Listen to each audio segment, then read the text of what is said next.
नमस्कार। 2020 का समय है। लॉकडाउन लग चुका है। 12वीं के बाद का वक्त है। खाली समय काफ़ी रहता है और मैं अपने कमरे में पड़ा रहता हूँ। कभी कुछ पढ़ रहा हूँ, कभी लिख रहा हूँ, कभी मूवीज़ देख रहा हूँ, गाने सुन रहा हूँ, वगैरह वगैरह।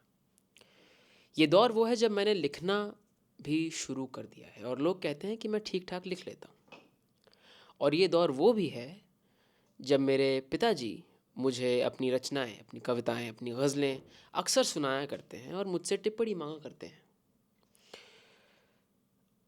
ये कविता जब मैंने लिखी तब मुझे ये रियलाइज़ नहीं हुआ, पर अब जब मैं उस वक्त को पीछे मुड़कर देखता हूँ तो मुझे ये आभास हो जाता है कि ये कविता उपजी है मेरे पिताजी के साहित्यिक रुचि की वजह से।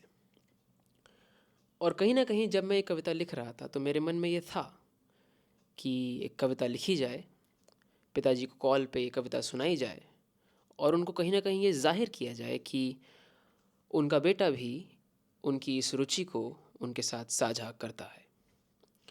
कविता का नाम है खिलौने वाला, लिखी है 2020 के यशोवर्धन ने। पेश करता हूँ। राह में उस रोज़ मैंने एक मुसाफिर को देखा, माथे पर उम्र की सिलवटें और पसीने की रेखा। भरी दोपहरी में मुस्कुराहट के बागीचे सींचा करता है, खिलौने वाला है, राहगीरों को खिलौने बेचा करता है। उसकी पाँव की उंगलियों में देखता हूँ तो धूल कुछ अधिक है।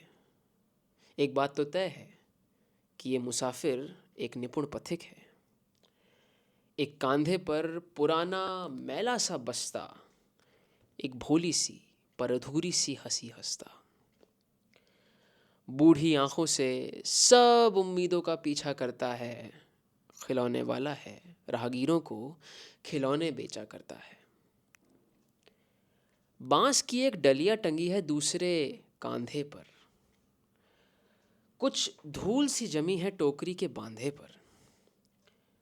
खिलौनों को सजाए रह रहकर यूं इस तरह देखता है मानो नीलाम होती उसकी कोई चित्रकारी हो, और धूल के हर कण को गमछे से यूं पहुंच देता है मानो वो धूल का कण डलिया से भी भारी हो। मैं सोचता हूँ ये बेचकर कितना कमा लेता होगा। मैं सोचता हूँ ये बेचकर कितना कमा लेता होगा। कुछ पूरा सा, कुछ अधूरा सा, क्या घर जमा लेता होगा। राह चलते क्या कोई इसको देखता भी होगा। हर नाकाम बिक्री के बाद अपनी हसरतें समेटता भी होगा। फिर मैं सोचता हूँ शायद पैसे कमाना उसका मकसद ही ना हो तो, दो पल की रोटी खाना उसकी अभिलाषा की सरहद ही ना हो तो। मैं सोचता हूँ कि शायद पैसे कमाना उसका मकसद ही ना हो तो, वो दो पल की रोटी खाना उसकी अभिलाषा की सरहद ही ना हो तो, कहीं खरीदार के बच्चे की मुस्कान ही उसकी इबादत तो नहीं, कहीं उसके चेहरे का संतोष भाव ही उसकी आमद तो नहीं। अरे वो 5 रुपए का सिक्का उसकी झोली में क्या ही भार डालेगा। वो नन्हे हाथों पर खिलौने का स्पर्श ही कहीं उसकी इबादत तो नहीं। खैर खैर अब वो ज़रा आगे निकल गया है, एक बच्चे को रिझाने की कोशिश में लग गया है। खेद है मुझे, खेद है मुझे कि अपनी जेब से उसकी आमदनी के बीज मैं बो नहीं पाया। अपने इस चिंतन के बीच वार्तालाप के धागे मैं पिरो नहीं पाया। पर अब मैं कल्पना करता हूँ तो सोचता हूँ जो मैं पूछता उनसे कि बाबा क्या करते हो, कितना कमा लेते हो। वो मुस्कुराते हुए अपनी डलिया की ओर देखता और कहता, खिलौने वाला हूँ बेटा, मुस्कुराहट के बागीचे सजा लेता हूँ।